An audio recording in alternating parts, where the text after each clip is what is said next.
Okay guys, today we're going to be making our tessellations. A tessellation is a pattern created using a shape that is repeated over and over and over again and fits together like a puzzle piece with no gaps or anything in between. Some examples of this would be like tile on the floor or a ceiling, where the pieces just fit together absolutely perfectly. Puzzle pieces is sort of a good example, but a lot of times those pieces change from piece to piece. So a tile is a really good example.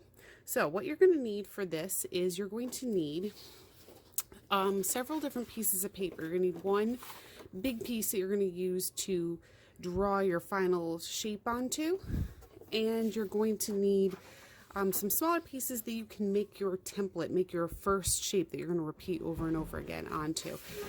You might want to use computer paper, which is really thin, or if you have some heavier drawing paper, that's fine too, but the size doesn't matter too much because we're going to be creating a template, and then the larger sheet is what we're going to be tracing onto.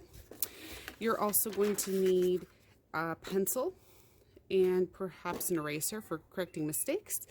You will also need a pair of scissors, a roll of tape. Doesn't have to be great tape, it could be masking tape, duct tape. I'm assuming a lot of people have this kind of tape floating around their house. And eventually you're going to need some sort of coloring materials, color pencils, crayons, markers, anything like that to add some color and pizzazz to your design. So let's get started. The first thing we need to do is to make our template, our shape template. And in order to do this, we're going to need a square shape. Okay, most people probably have sort of larger computer paper size, which is rectangle.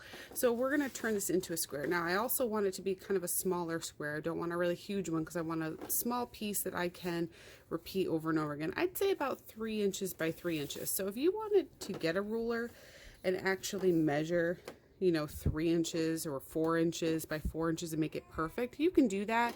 I'm not going to really worry about measurements. I'm just going to make sure that it's a square. So I took my computer paper and folding it in half.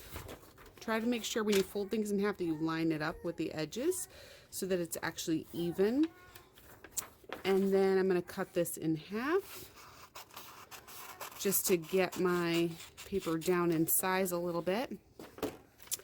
And I think I might fold it in half yet again because I really want to make sure that it is not too big. So you can see what I did is I lined the two up and I kind of held my finger there while I pinched the other side, and then that's just to make sure that it's really the right length and even. And then I'm going to cut one more time. Okay, now I need to get my square shape. So I'm going to take one corner, preferably the corner you didn't cut, so preferably the corner that's just the regular paper, and I'm going to bring it down. I think a lot of you probably have done this trick before, but if you haven't, I'm going to take this corner and this side here, and I want this side to match this side, so I'm going to bring it over like that. See how that side's matching that side? And then I'm going to line it up and crease it. And what you're going to do is you're going to cut off this extra little chunk here. So this extra little bit that's sitting here, that's what we're going to cut off. And now you should have, when you open it up, a nice perfect square, or perfect-ish. It might not be 100% perfect, because if you didn't cut perfectly straight, it might be a little off. You can kind of check by folding it the other way, and if you see a lot of paper hanging off or it looks really crooked, mine does not look very crooked at all, then you did a good job. If you see a lot hanging off, or when you open it, it looks kind of crooked and wonky, you might want to try again with another sheet until you get a close to perfect square. Okay, so here's where we have our perfect square. Okay, now that we have our square shape, we are going to draw some random shapes. You're going to draw either on the top or the bottom, and the left or the right. Don't do both. So let me show you what we're going to do. I'm going to draw a random shape. It doesn't matter what it is, but I'm going to make sure I start by touching the edge. And I think I'll do a shape that kind of looks like this. I will not do one on that side because I did the left, so I'm not going to do the right. And then I can either do the top or the bottom. I think I'll do the bottom, and I'm going to do one that looks like that. Okay, so not the top because I already did the bottom. So we have two random shapes. Now what we're going to do is cut those shapes out. So you're going to get your pair of scissors, and I'm going to cut carefully on the lines, If you really mess this up, that's okay, because we can always start over, like I said. You do want to make sure that you are keeping it one solid piece. So you don't want to cut off little bits. You want to make sure the piece stays together. So I'm going to leave that right nearby because I want to make sure it still fits together. And then I'm going to cut my second one. And I'm trying to be real careful. And if I need to turn, notice how I don't just turn the paper, I don't turn the scissors. And I make sure my scissors are sort of open before I turn. So if you made a shape that's way too complicated, that's hard for you to cut out, you might want to do it again so that you don't have too complicated of a shape. I just didn't want it to be too boring. I didn't want to just do like a curve or a square. I wanted something with a little bit more of an interest to it. Okay, so I'm going to rearrange these things, make sure I have them sort of in the right position so that they could fit back together.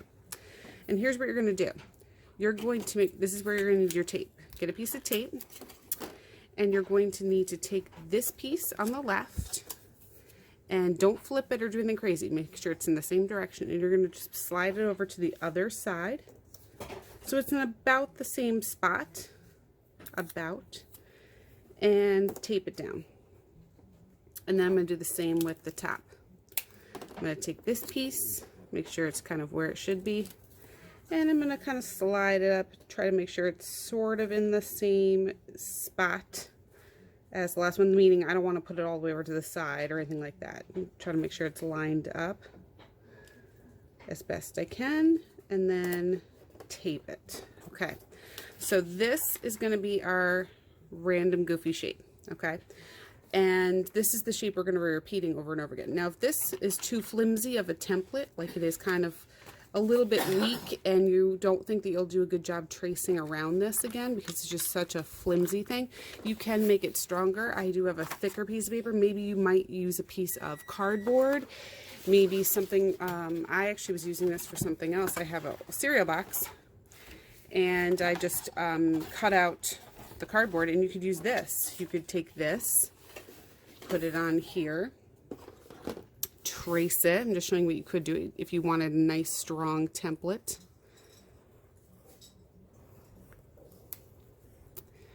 Or you can use just another thick piece of paper, or like I said, you could just use this. But this is a little bit, like even now when I'm trying to trace it, it's wanting to move around on me because it's such a thin, flimsy piece of paper. So I am trying my best to put my fingers are close to the edge that I'm tracing. So wherever I'm going to be tracing, I try to make sure my fingers are close to that edge to make sure the paper is staying down.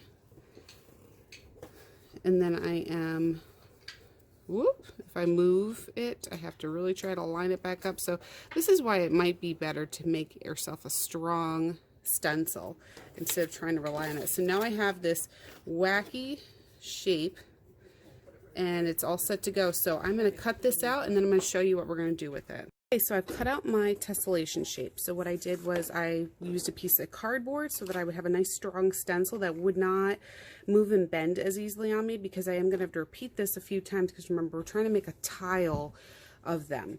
And you might be asking, what on earth is this supposed to be? I did some random shapes and taped them, but what is this supposed to be?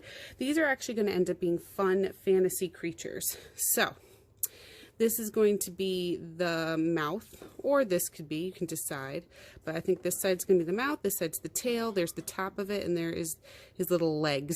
So after we trace this on, you can practice on this one, you're going to add some details that help us know what parts are what. These are some like little toes, kind of like an elephant might have. And I'm going to do like an eye up here, and then there's his mouth here, and you might add later on, you might draw inside the mouth some like teeth or something, or some scales or polka dots or something. Maybe I'll give him some like wings too.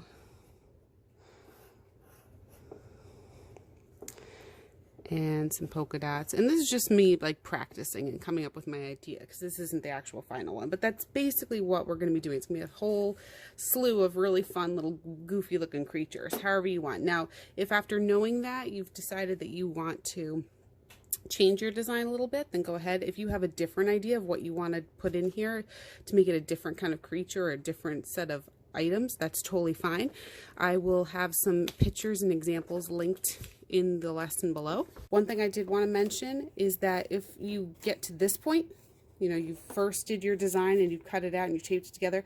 If you're looking at it saying, wow, that's really big, and it's a lot bigger than I thought it would be, and if I were to trace this onto my larger paper, I'm not going to fit 4 on there.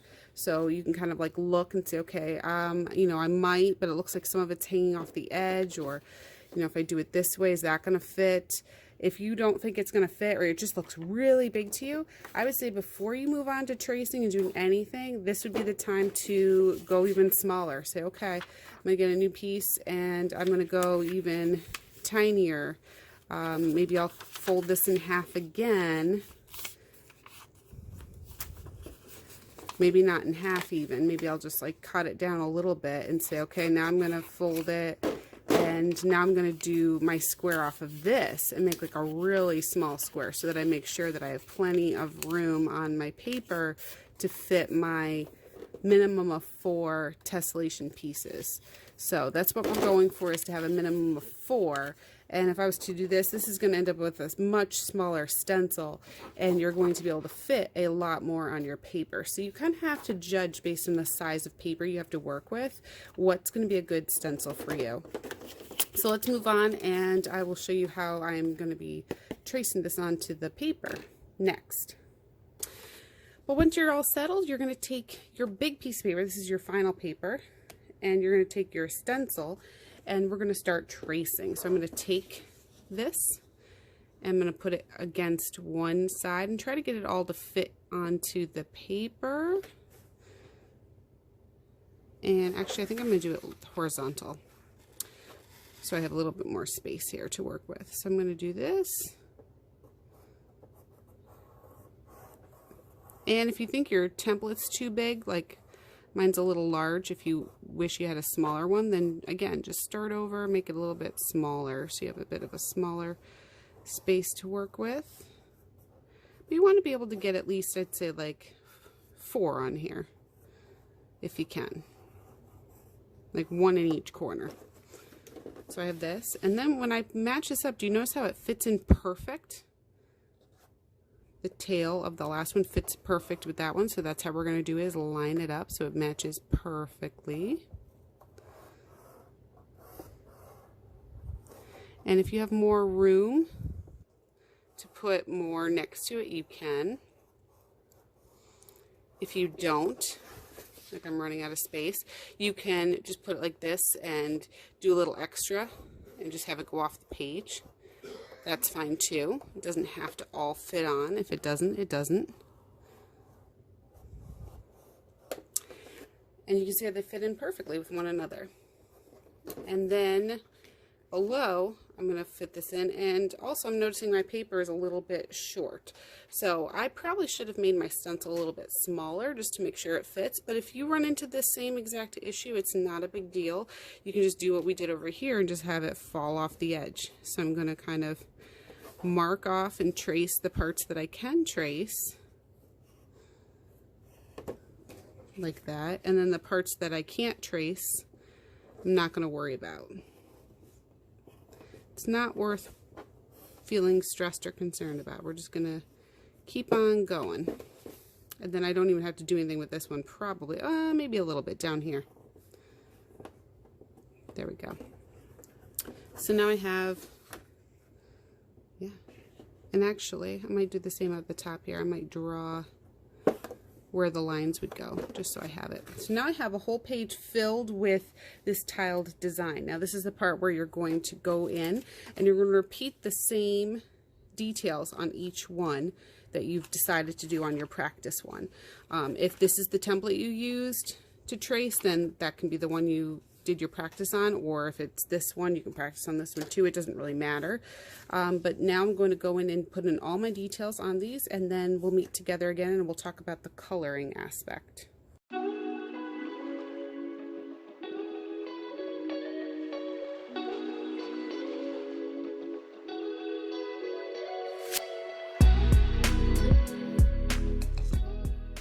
Okay, so now I have all of my tessellation pieces repeated.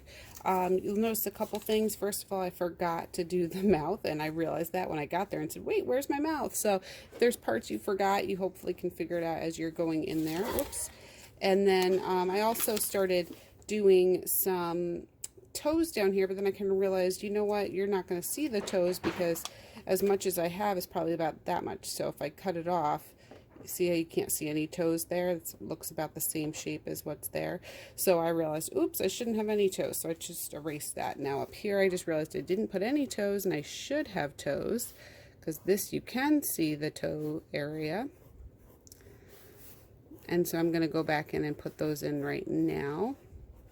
And now we're ready for the final step, which is to add some color.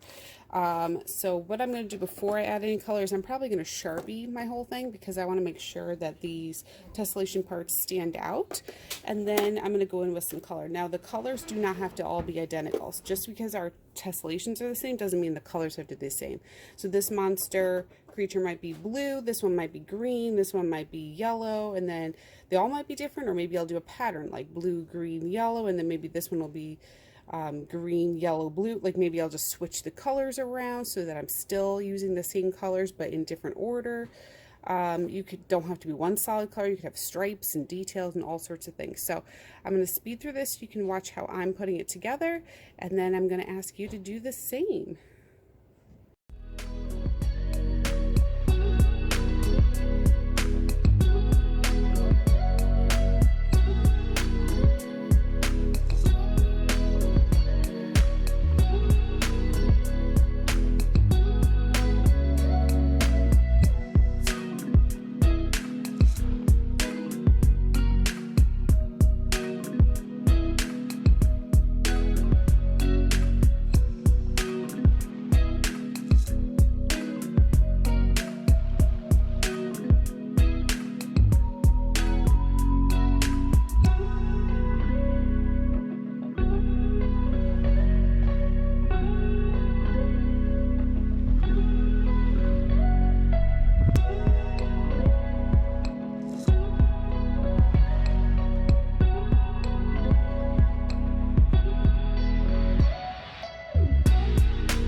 Okay guys, so here is the finished tessellation pattern design. It is so much fun to do. It is so cool to do.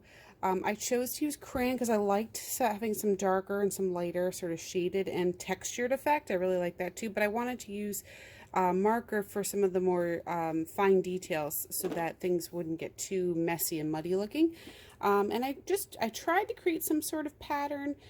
Green, yellow, blue, and then, you know, yellow, blue, green, yellow, and I tried to create a pattern, but mix it up so they were all a little bit different still, but you can make them all the same, or you just have two colors that alternate, or all different colors, whatever you want.